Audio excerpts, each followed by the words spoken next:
Class मिला दिया गया है हमको। अनुभव तुम्हारा क्यों ऑफ हो जा रहा है बार बार?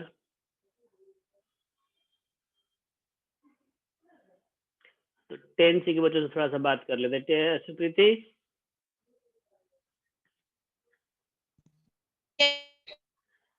सिलेबस का क्या पोजीशन है तुम लोगों के क्लास में केमिस्ट्री का?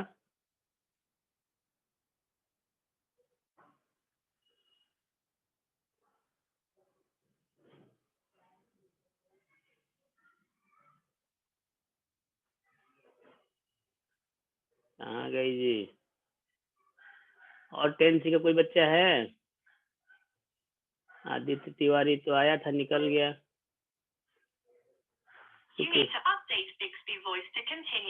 सुकृति,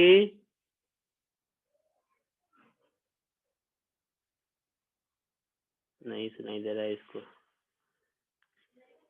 एग्जाम के बारे में थोड़ा बहुत जानकारी दे देते हैं। तुम लोग के आने से पहले अर्पिता को थोड़ा बहुत बताए हैं। 21 तारीख से संभवतः एग्जाम स्टार्ट होगा, जो 3rd पीरियोडिक टेस्ट होगा। आवाज मिल रही है सबको? Yes sir.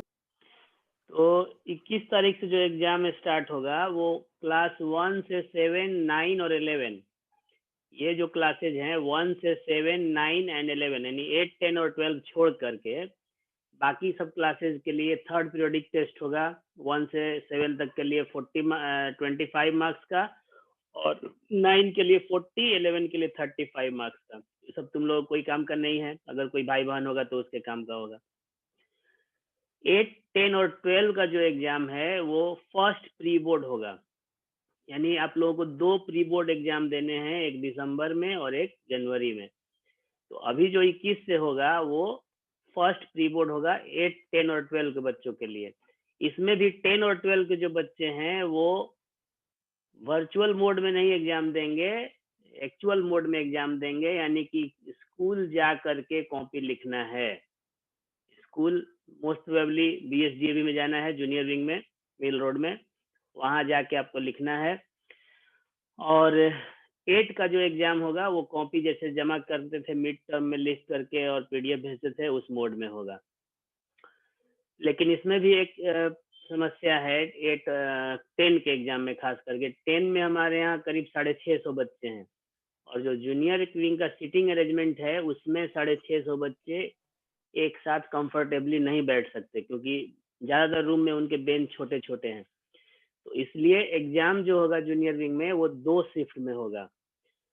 आपको उम्मीद है कि ए सेक्शन से लेकर के यानी 10A से लेकर के 10G तक के बच्चे फर्स्ट शिफ्ट में एग्जाम देंगे, जो 9 से 12 होगा, 9 AM to 12 नून। और H से लेकर के P तक के जो बच्चे हैं सेक्शंस के, वो बच्चे सेकंड शिफ्ट में 12:30 to 3:30 एग्जाम देंगे। दोनों शिफ्ट के क्वेश्चंस अलग अलग होंगे, कोई सिमिलरिटी नहीं होगी क्वेश्चन में, पैटर्न एक ही होगा लेकिन क्वेश्चंस अलग अलग होंगे। तो इसलिए इस भ्रम में नहीं रहना कि फर्स्ट शिफ्ट में नहीं देकर सेकंड शिफ्ट में देंगे तो क्वेश्चन हमको मिल जाएगा, आउट हो जाएगा और हम आराम से लिख लेंगे। तो प्रिपेयर करना है। अब ये सब जो एग्जाम्स हैं, फर्स्ट प्री बोर्ड जो एग्जाम होगा उसका मार्क्स काउंट होगा आपको, क्योंकि वो 3rd पीरियोडिक टेस्ट के जगह पे हो रहा है। तो एग्जाम तो होगा 80 मार्क्स का, लेकिन उसका मार्क्स काउंट होगा 5 मार्क्स में। और दूसरा जो एग्जाम होगा सेकंड प्री बोर्ड जो होगा वो होगा जनवरी में, उसका मार्क्स काउंट होगा कि नहीं होगा वो बाद में डिसाइड होगा, मोस्ट प्रोबेबली उसका भी काउंट होगा। तो उसी के हिसाब से प्रिपेयर करना है। और अब टाइम नहीं है तो अब मान के चलो कि बोर्ड एग्जाम का ही प्रिपरेशन करना है, क्योंकि CBSE ने साफ कर दिया है कि कोई भी एग्जाम ऑनलाइन मोड में नहीं होगा, सारे एग्जाम ऑफलाइन मोड में ही होंगे, यानी स्कूल में जहाँ सेंटर होगा वहीं जाके एग्जाम देना है। घर से एग्जाम देने की सुविधा CBSE बोर्ड में नहीं है। इसलिए अपना प्रिपेयर करते रहना है, ये नहीं कि अचानक से आ गया प्रोग्राम तो एकदम पैनिक कर लेना है, वो नहीं करना है। हम लोग ऑलरेडी सिलेबस जो है वो अपने जो हम 4 सेक्शन का क्लास ले रहे थे अभी ऑलरेडी, A, G, H और J, ये 4 सेक्शन कंटिन्यू हम लोग क्लास ले रहे हैं करीब शुरू से ही, अप्रैल में से ही। आज हम लोग के साथ 10C भी जुड़ा हुआ है, क्योंकि KM सर रिटायर्ड हो गए हैं अभी 30 नवंबर को। तो सी का बच्चों का क्या है सिलेबस का प्रोग्रेस हमको पता नहीं है, कोई सी का बच्चा बता सकता है? सुकृति काफी देर से जुड़ी हुई है और एक और बच्चा अभी आया है। हाँ बोलो बोलो। कार्बन कंपाउंड पूरा हो गया? पूरा हो गया? पूरा सर। अच्छा, तो जिस उसमें जो जो टॉपिक छूटा होगा 10C के हम सारे बच्चों से कर रहे हैं, जो भी लोग हैं ज्वाइन और अपने सेक्शन में जो हैं उनको ही बता दोगे कि जो भी टॉपिक छूटा होगा वो एक बार हमको मेरे व्हाट्सएप पे, पर्सनल व्हाट्सएप पे हो या ग्रुप में भी डाल दोगे। हम सारे ग्रुप में ही हैं, 1 से लेकर 12 तक के सारे ग्रुप में है, तो कोई भी बच्चा डाल सकता है ग्रुप में भी। तो उसमें आपको जो जो topics carbon and its compound में बाकी है, बहुत सारे टॉपिक्स डिलीट हो गए, हम फिर से बता देते हैं कौन कौन सा टॉपिक पढ़ना है। सबसे पहला टॉपिक कार्बन इट्स कंपाउंड में पढ़ना है आपको कि कार्बन का वर्सेटाइल नेचर क्या है, क्यों है। दूसरा टॉपिक पढ़ना है कार्बन हमेशा कोवेलेंट कंपाउंड ही क्यों बनाता है, आयनिक कंपाउंड क्यों नहीं बनाता है। आइसोमेरिज्म के बारे में पढ़ना है आपको, होमोलोगस सीरीज पढ़ना है, थोड़ी बहुत जानकारी फंक्शनल ग्रुप की रखनी है, एलोट्रॉप्स जो कार्बन के 3 हैं उनके बारे में पढ़ना है, और यही सब हम लोग पढ़ाए भी हैं। तो वीडियो का भी लिंक हम 10C में डाल देंगे, हालांकि पिछले सप्ताह का शायद लिंक डाले भी थे वीडियो का। यूट्यूब जो भी हम लोग क्लास लेते हैं, जो लोग नए हैं उनके लिए बता रहे हैं कि उस क्लास का यूट्यूब पे रिकॉर्डिंग होते रहता है जूम क्लास का, और वो यूट्यूब पे वीडियो हम डाल देते हैं और उसका लिंक भी क्लास के ग्रुप में भेज देते हैं। पहले वाला भी लिंक भेज देंगे, जिसको जरूरत होगा, या आप चैनल पे जा करके सर्च करोगे 10 का वीडियो सब अपने आप आ जाएगा। तो आज हम लोग स्टार्ट करेंगे पीरियोडिक क्लासिफिकेशन ऑफ एलिमेंट्स, ठीक है? तो हम लोग टाइम वेस्ट नहीं करते हैं और स्टार्ट करते हैं। स्क्रीन शेयरिंग हो रही है? हाँ जी, यस सर। चलो, तो अभी हमको कुछ पूछना है, इसलिए स्क्रीन को, टॉपिक वाले स्क्रीन को हटा देते हैं। अभी मेरा नाम पढ़ो, चैप्टर का नाम पढ़ो। ये बताओ व्हाट इज एलिमेंट। चैप्टर का नाम है पीरियोडिक क्लासिफिकेशन ऑफ एलिमेंट्स। तो इसके 3 पार्ट हो गए, पहला पीरियोडिक हो गया, दूसरा क्लासिफिकेशन हो गया, तीसरे एलिमेंट्स हो गए। एलिमेंट सबसे पहले बताइए क्या होता है? Element is that substance which is made up of same kind of atoms or Very particles. Okay. Elements are the simplest and purest substance which is made up of only one kind of atoms. यानी कि एक ही type के atom से जो बने होते हैं pure substance, और सिंपल सब्सटेंस इसलिए कि उससे अधिक सिंपल में उसको तोड़ नहीं सकते हैं, दैट इज एलिमेंट। और आज की डेट में कितने एलिमेंट्स नोन है, ये किसी को पता है? 118। 118, वेरी गुड। तो 118 एलिमेंट्स के बारे में हम लोग को पढ़ना है। अब दूसरा जो इसमें टर्म है वो है क्लासिफिकेशन। What is classification?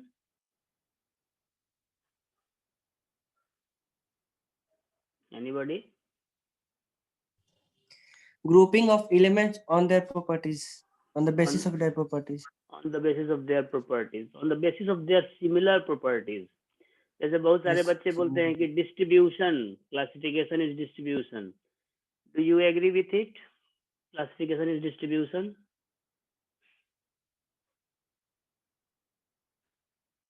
मेरा क्वेश्चन समझ में आया? आवाज आ रही है ना? Yes, sir. तो जवाब दिया करो, लोग आगे बढ़ना भी है ना।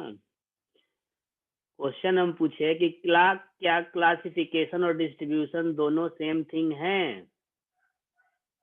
No sir. नो। क्या डिफरेंस है दोनों में? क्या डिफरेंस है सर? डिस्ट्रीब्यूशन में डिस्ट्रीब्यूट किया जाता है और क्लासिफिकेशन में सर लेवल वाइज उसको क्लासिफाई किया जाता है। अच्छा, तो एलिमेंट को हम लोग बांट दिए मेटल्स और नॉन मेटल्स और मेटलाइट्स में, इज इट डिस्ट्रीब्यूशन और नॉट? ये भी तो बंटवारा हुआ नो ना जी। ये बंटवारा नहीं हुआ? No sir. क्यों? हम बताएंगे, इसीलिए पूछ रहे हैं दोनों में क्या डिफरेंस है वो सर क्योंकि समझाएंगे। पर्टिकुलर कैरेक्टर को लेके सर चल रहा है। Particular, very good. जैसे आपके पापा जो हैं चॉकलेट लेके आए और बोले कि भाई 4 भाई बहन हैं तो चारों लोग बांट लो, तो उसके 4 पार्ट करके बराबर बराबर या नहीं भी बराबर हो, कोई बेईमानी भी कर लिया तो बांट लिए। उसमें कैरेक्टरिस्टिक्स देखते हैं कि सबका प्रॉपर्टी सेम ही हो, नहीं देखते हैं, है ना। तो लेकिन आपके घर पे जैसे सामान बहुत सारा बिखरा हुआ है, आप उसमें आपको बुक्स भी हैं, शूज सॉक्स भी हैं, आपके चप्पल जूते भी हैं, स्टेशनरी भी हैं, इलेक्ट्रॉनिक आइटम्स भी हैं, और बहुत सारे कपड़े भी हैं। सबको एक साथ उठा के रख देते हैं या सबको अलग अलग रखते हैं? अलग अलग अलग रखते हैं। तो बुक्स और स्टेशनरी को एक साथ रखते हैं क्योंकि वो उसका एक सिमिलर कैरेक्टरिस्टिक्स है कि वो सिर्फ पढ़ाई लिखाई के काम आएगा। शूज और सॉक्स या जो भी ये पहनने वाले फुटवेयर्स हैं उनको एक साथ रखते हैं। कपड़े जो है वार्डरोब में रखते हैं, उनका सिमिलर प्रॉपर्टी है। तो क्लासिफिकेशन का मतलब होता है grouping of similar things on the basis of their similar property, a grouping of things on the basis of their similar properties is called classification। यानी है तो ये डिस्ट्रीब्यूशन ही, बंटवारा ये भी है, ग्रुप्स में बांटना ही इसमें भी है, but on the basis of certain similar properties. तो 2 टर्म आपको क्लियर हो गए। तीसरा टर्म आपका बच गया periodic. What do you mean by periodic?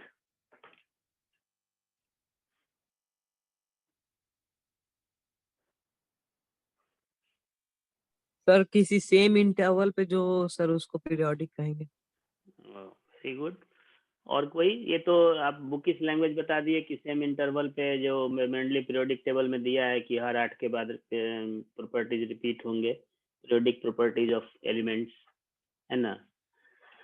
Suppose कि आपके क्लास टीचर जो हैं वो रिजल्ट बना रहे हैं, ठीक है। तो रिजल्ट बना रहे हैं तो मान लो कि अभी एक बच्चा ए है, ठीक है, ए बच्चा हो सर गया। ये हाँ हाँ बोलो। कोई पर्टिकुलर चीज बार अकर हो तो सर उसको पीरियोडिक कहेंगे। हाँ, मतलब अलग अलग पीरियड्स में बांट के। अब पीरियड्स क्या हुआ वही समझाने की कोशिश कर रहे हैं हम। जैसे कोई बच्चा ए हुआ, मान लो उसका इंग्लिश का मार्क्स 34 हो गया, हिंदी का मान लो 35 हो गया, या हिंदी संस्कृत जो भी है, मैथ्स का मान लो 76 77 जो भी हो गया, साइंस, तो ये सारे मार्क्स उसके हो गए। और उसके बाद अब दूसरे बच्चे को बनाना है तो क्या करेंगे, यहीं पे बी लिखेंगे और दूसरे बच्चे का स्टार्ट हो जाएंगे। कि नीचे जाएंगे और नीचे एक नया लाइन स्टार्ट करेंगे और वहां से फिर उस बच्चे का मार्क्स लिखेंगे, ताकि पूरी तरह से क्लियर हो कि ये जो मार्क्स है वो ये बिलोंग करता है इस बच्चे के लिए, और नीचे वाला जो मार्क्स है वो बिलोंग करता है इस बच्चे के लिए, है ना। तो क्लासिफिकेशन तो करना ही है, लेकिन डिफरेंट मतलब सेगमेंट्स में, जैसे मैथ में सेगमेंट्स बोलते हैं ना कि अलग अलग सेगमेंट का अलग अलग पाई चार्ट है, तो उसमें अलग अलग सेगमेंट्स होते हैं ना, उसी तरह से इसमें एक का ये सारा प्रॉपर्टी हो गया, फिर ये दूसरे का सारा प्रॉपर्टी यानी कि सारे मार्क्स हो जाएंगे, फिर उसमें से तीसरे का, चौथे का। तो दिस इज कॉल्ड पीरियोडिक। तो आपको ये हो गया पीरियोडिक क्लासिफिकेशन ऑफ एलिमेंट्स का पूरी तरह से मतलब। अब इसकी जरूरत क्यों पड़ी? तो जरूरत क्लासिफिकेशन की क्यों पड़ती है? एनीबॉडी?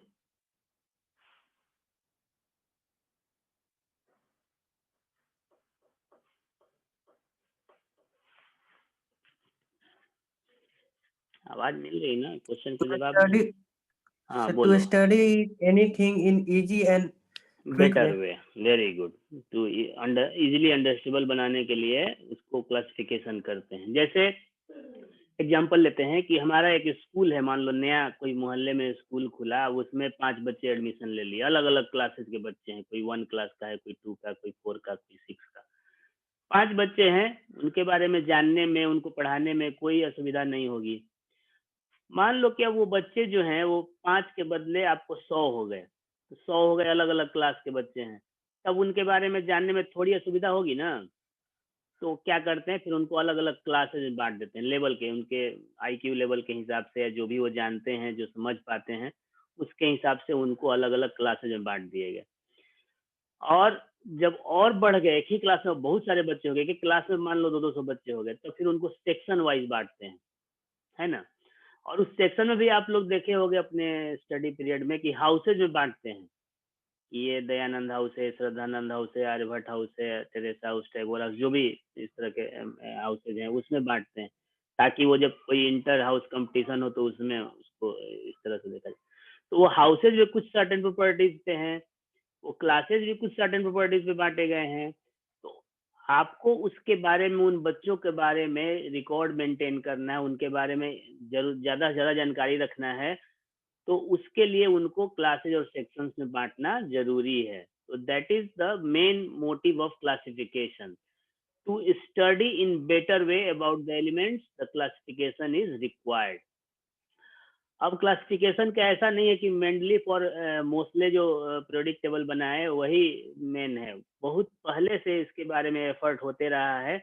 सबसे पहला एफर्ट था, अर्ली अटेम्प्ट जिसको बोलते हैं, वो था कि एलिमेंट्स को 3 ग्रुप में बांट दिया गया। इसमें आपको 2 ही ग्रुप मिल रहा है, लेकिन एक्चुअली में हम लोग जानते हैं कि 3 ग्रुप में बांटा गया। एक्चुअली नॉन मेटल्स को मेटलाइड जो है वो नॉन मेटल्स से ही निकाले गए। तो मेटल्स, नॉन मेटल्स एंड मेटलाइड, यहाँ ये भी दिया हुआ है। तो ये 3 ग्रुप में बांटे गए, मेनली 2 ग्रुप में बांटे गए, बाद में मेटलाइड भी ऐड किया गया। क्या ये सफिशिएंट है ये इतना डिस्ट्रीब्यूशन?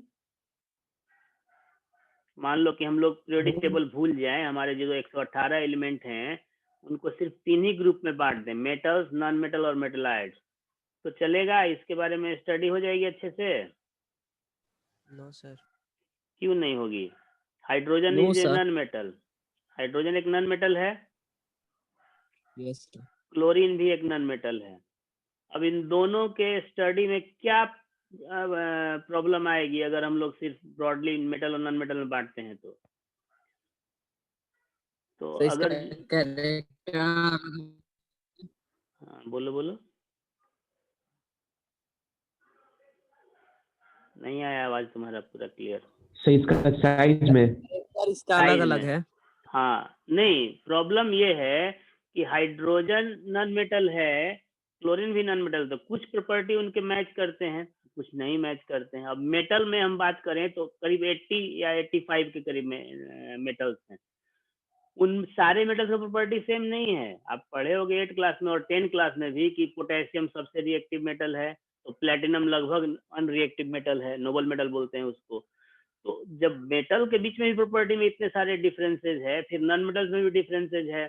आपको कार्बन नॉन मेटल है लेकिन प्रॉपर्टी उसके सबसे अलग है, ऑक्सीजन नॉन मेटल है, उसका प्रॉपर्टी हेलोजन से अलग है, यानी क्लोरीन, ब्रोमीन, आयोडीन उनसे अलग है।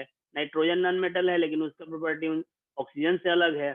तो ये जो ब्रॉडली ग्रुप बना मेटल नॉन मेटल, उसके बाद भी प्रॉब्लम आते रहा, इसलिए और फर्दर क्लासिफिकेशन की जरूरत महसूस हुई। इसलिए ये भले आज के डेट में लोअर क्लासेज में मेटल, नॉन मेटल और मेटलाइट तक हम लोग आके छोड़ देते हैं, लेकिन आगे के क्लासेज में, ऊपर के क्लासेज में इसका फर्दर क्लासिफिकेशन होना जरूरी है। आगे क्लासेज में नहीं, मैंने जो साइंटिस्ट लोग उसको फील किए तो वो लोग किए, और हम लोग को उसके बारे में पढ़ना है, जानकारी हासिल करनी है।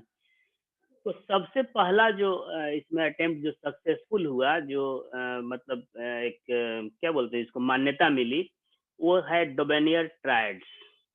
डोबेनियर एक साइंटिस्ट थे, उन्होंने ट्रायड्स मतलब 3-3 एलिमेंट का सेट बनाया। इस तरह से 3-3 एलिमेंट का सेट बनाया कि पहला और तीसरा, मतलब वो जो एक सेट लिए कोई, जैसे आप देखो यहाँ पे, तो यहाँ पे इन्होंने 3 सेट बनाया, एक ये पहला सेट हो गया, ये दूसरा सेट हो गया, और ये तीसरा सेट हो गया, क्लोरीन, ब्रोमीन और नीचे आयोडीन होगा। तो इसमें आप देखो कि लिथियम और पोटेशियम, इसका एटॉमिक मास है 6.9 यानी लगभग 7, और इसका है 39। तो अगर हम 7 लेते हैं तो 39 और 7 का एवरेज होगा 23, और इसका जो बीच वाला है यानी कि जो सोडियम है उसका एटॉमिक मास लगभग 23 है ही। तो उनका तरीका यही था कि the atomic mass of middle element is average of atomic masses of first and second element of first and third element of that triad.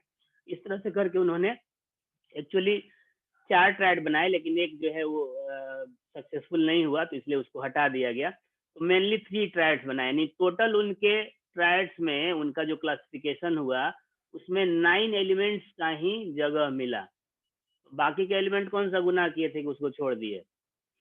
तो चूंकि वो सारे एलिमेंट्स को अपने क्लासिफिकेशन में जगह नहीं दे पाए, इसलिए इनका जो ये ट्रायड है ये कुछ दिनों के बाद रिजेक्ट हो गया।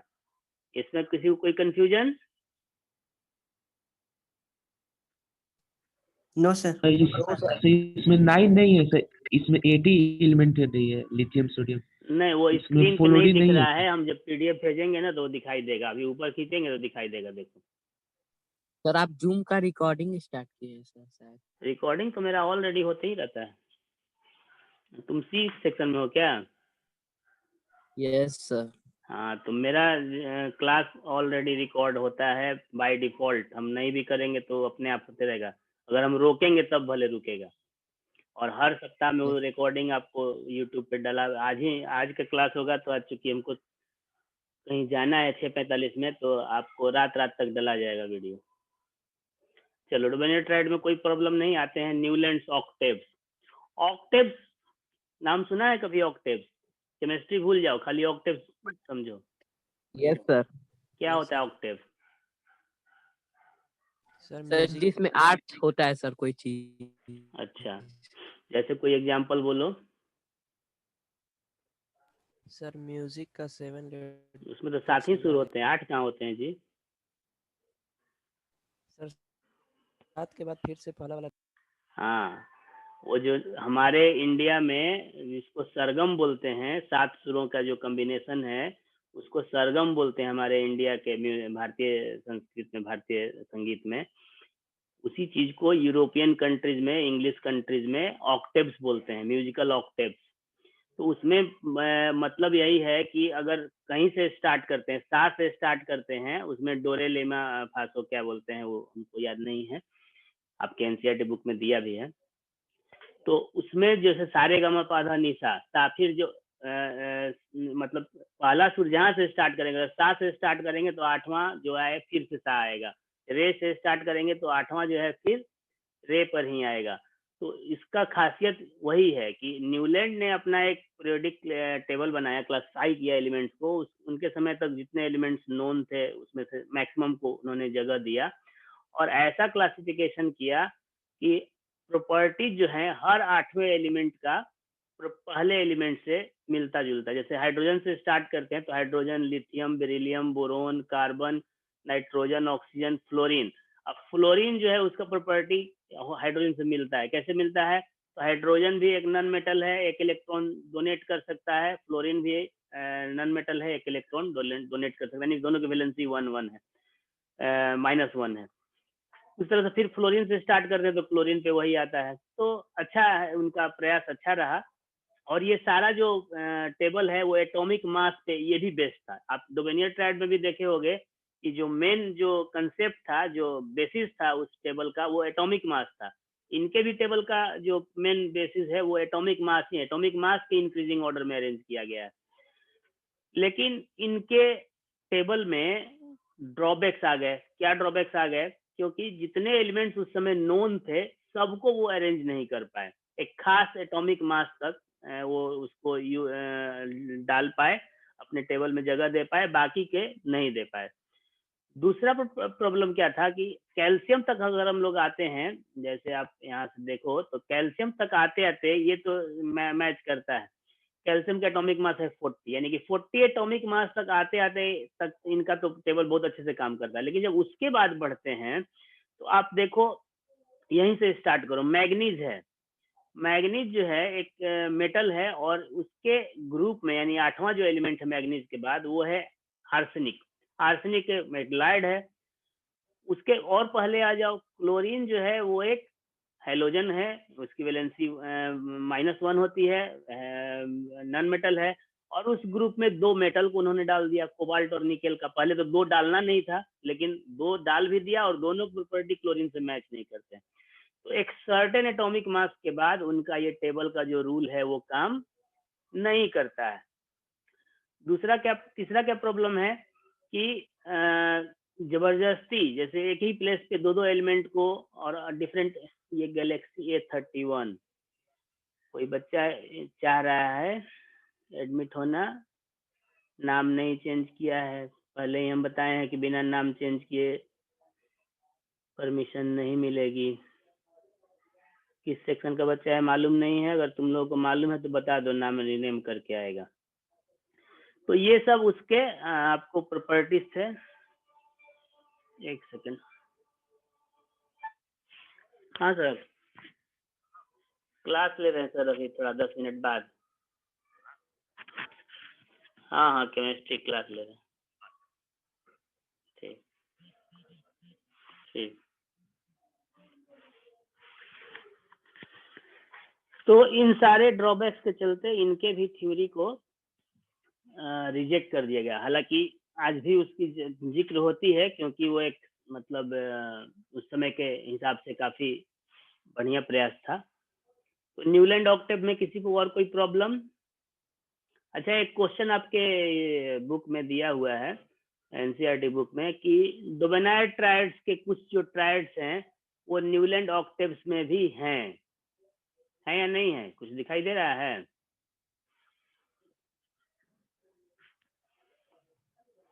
है जी? आवाज आ रही है ना?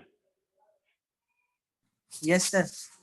तो मेरा क्वेश्चन था कि डोबेनियर ट्रायड के जो ट्रायड्स हैं वो न्यूलैंड ऑक्टेव्स में भी हैं। जैसे आपको हम ऊपर का ले आते हैं डोबेनियर ट्रायड में, जैसे लिथियम, सोडियम, पोटेशियम। तो आप देखो कि न्यूलैंड ऑक्टेव्स में लिथियम, सोडियम, पोटेशियम है। लिथियम सोडियम है, पोटेशियम भी पोटेशियम है, नहीं है ठीक से देखो, सर। पोटेशियम भी है, यस सर। है ना?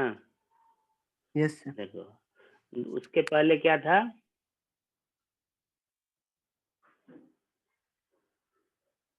एक कैल्शियम, स्ट्रोंटियम और बेरियम है ना? तो देखो कैल्शियम, स्ट्रोंटियम, बेरियम नहीं है। तो एक जो ये है मतलब एक ट्रायड जो है डोबेनियर ट्रायड का, वो आपको न्यूलैंड ऑक्टेव में भी आ गया। चलो, न्यूलैंड ऑक्टेव में और किसी को कोई प्रॉब्लम? 8 मिनट हम लोग के पास बचा हुआ है, 9 मिनट। तो मेंडलिस तक तो कम से कम हम लोग पढ़ लें आज, बाकी कल खत्म कर लेंगे। अच्छा, कल 12 बजे दिन में क्लास लेंगे, क्योंकि कल हम घर पे रहेंगे। ठीक है ना? कोई दिक्कत 12 बजे किसी को? No sir. सर 11 बजे ले लीजिए। 12 12 बजे बजे शेड्यूल है ना, 11 बजे दूसरे सब्जेक्ट का क्लास है। मान लो अभी 6 बजे ले रहे हैं तो अभी किसी की क्लास नहीं है, एक तो रूटीन टाइम से हट के ले रहे हैं। अब 11 बजे मैथ है क्लास, हम जबरदस्ती कहेंगे ना हम क्लास लेंगे? सर तो 3 बजे, 3 या 4। 3 बजे? बाकी बच्चों को 3 बजे यस की प्रॉब्लम नहीं है ना? सारे बच्चे जो जुड़े हुए हैं, कितने बच्चे जुड़े हुए हैं अभी? 14 बच्चे, 13 बच्चे हैं हमको छोड़ के। तो बाकी को कोई प्रॉब्लम नहीं है ना 3 बजे? क्या हुआ, सबका माइक और स्पीकर सब ऑफ है? No sir. तो बता दो फाइनल की 12 बजे क्लास लेना है कि 3 बजे क्लास लेना है, उसी टाइम पे हम लेंगे सब मिल के।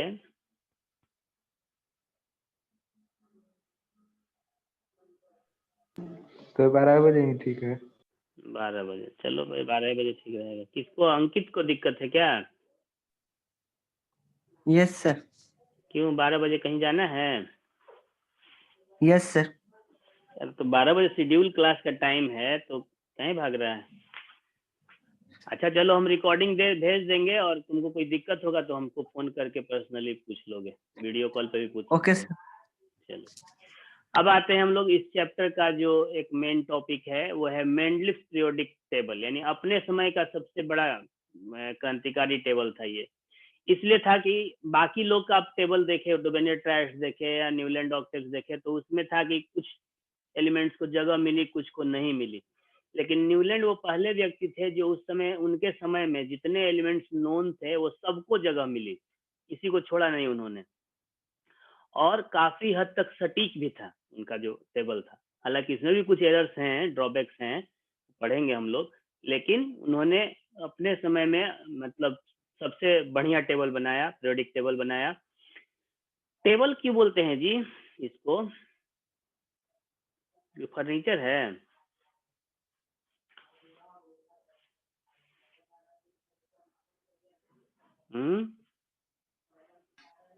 मैथ में मल्टीप्लिकेशन को टेबल ही बोलते हैं। टेबल का मतलब होता है, आप अगर कंप्यूटर पढ़ते होगे तो उसमें माइक्रोसॉफ्ट एक्सेल पढ़ना होता है, उसमें टेबल का मतलब होता है combination of rose and columns, है ना। टेबल यानी कि रोज एंड कॉलम्स, जिसको हम लोग कंप्यूटर के लैंग्वेज में स्प्रेडशीट भी बोलते हैं। तो ये आप देखो इसमें कि ये सारे जो हैं ये रोज हैं और ये जो वर्टिकल कॉलम्स हैं, तो इनका जो पूरा कॉम्बिनेशन होता है मतलब पूरा ग्रुप, इसको बोलते हैं टेबल। तो इसीलिए सब टेबल बोलते हैं। तो टेबल बनाने से पहले मेंडलिफ ने अपना एक पीरियोडिक लॉ भी दिया और कहते हैं कि the properties of elements are periodic functions of their atomic masses.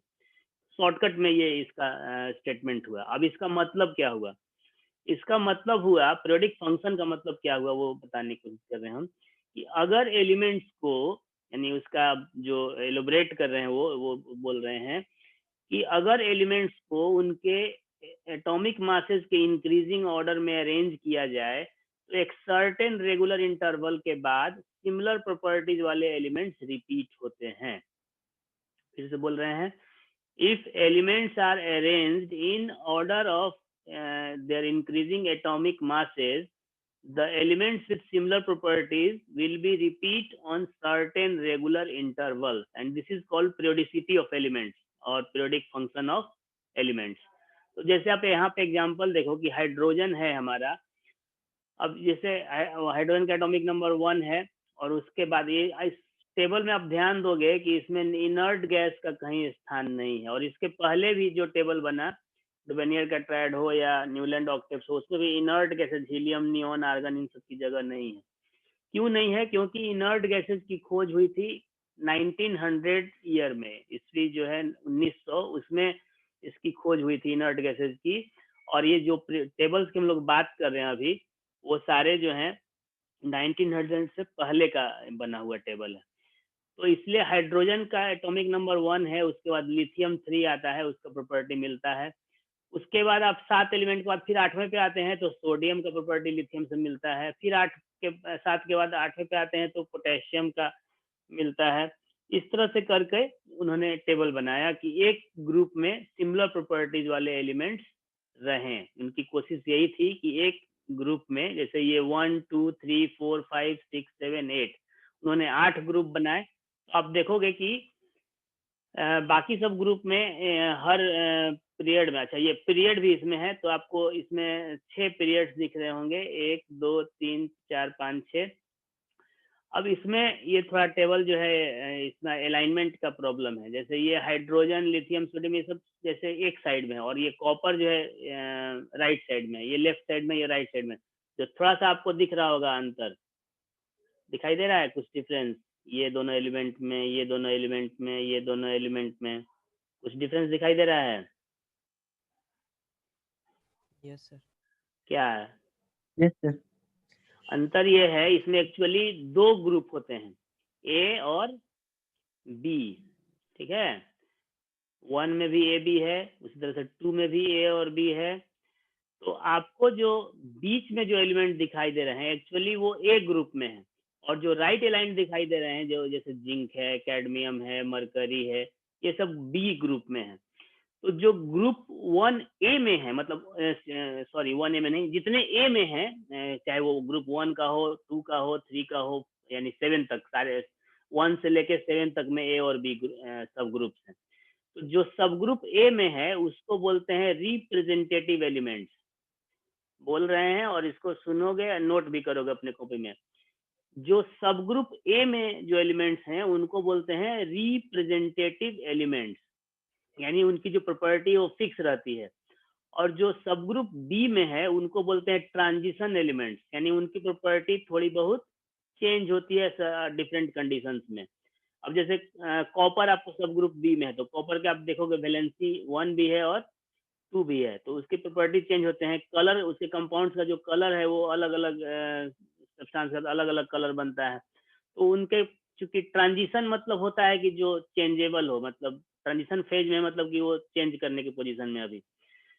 तो आप 1 से 7 ग्रुप में 2 सब ग्रुप्स हैं, ए और बी, और 8वां जो ग्रुप है उसमें आपको सब ग्रुप नहीं है, उसमें 3-3 एलिमेंट के 3 सेट हैं, यानी कि फर्स्ट, सेकंड और थर्ड पीरियड में 8 ग्रुप नहीं है, सिर्फ फोर्थ, फिफ्थ और सिक्स, एक्चुअली 7th पीरियड तक है, तो फोर्थ, फिफ्थ और सिक्स पीरियड में ही 8 ग्रुप के मेंबर्स हैं। अब बाकी सब में नहीं है, यानी कि सारे पीरियड में 8 ग्रुप के एलिमेंट नहीं मिलेंगे आपको। तो इस तरह से उन्होंने 8 ग्रुप में बनाया। इसके कुछ प्रॉपर्टीज हैं और कुछ ड्रॉबैक्स भी हैं, वो हम लोग कल डिस्कस करेंगे, क्योंकि अब टाइम 20-25 सेकंड रह गया है। इतना तक में किसी को कोई कंफ्यूजन, कुछ पूछना हो?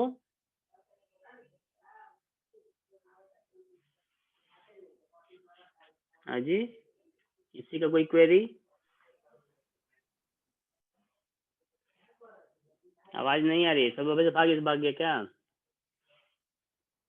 सर सारे ग्रुप को सब ग्रुप में बांटा गया है, किसी को मतलब नहीं। कोई एक हर एक ग्रुप में मतलब कुछ ही कुछ नहीं, 1 से 7 तक सारे ग्रुप को बांटा गया है। जैसे आप एनसीईआरटी बुक देखोगे, उसमें हम कल कोशिश करेंगे उसका इमेज दिखाने का। तो 1 से 7 तक में सारे ग्रुप में ए और बी है।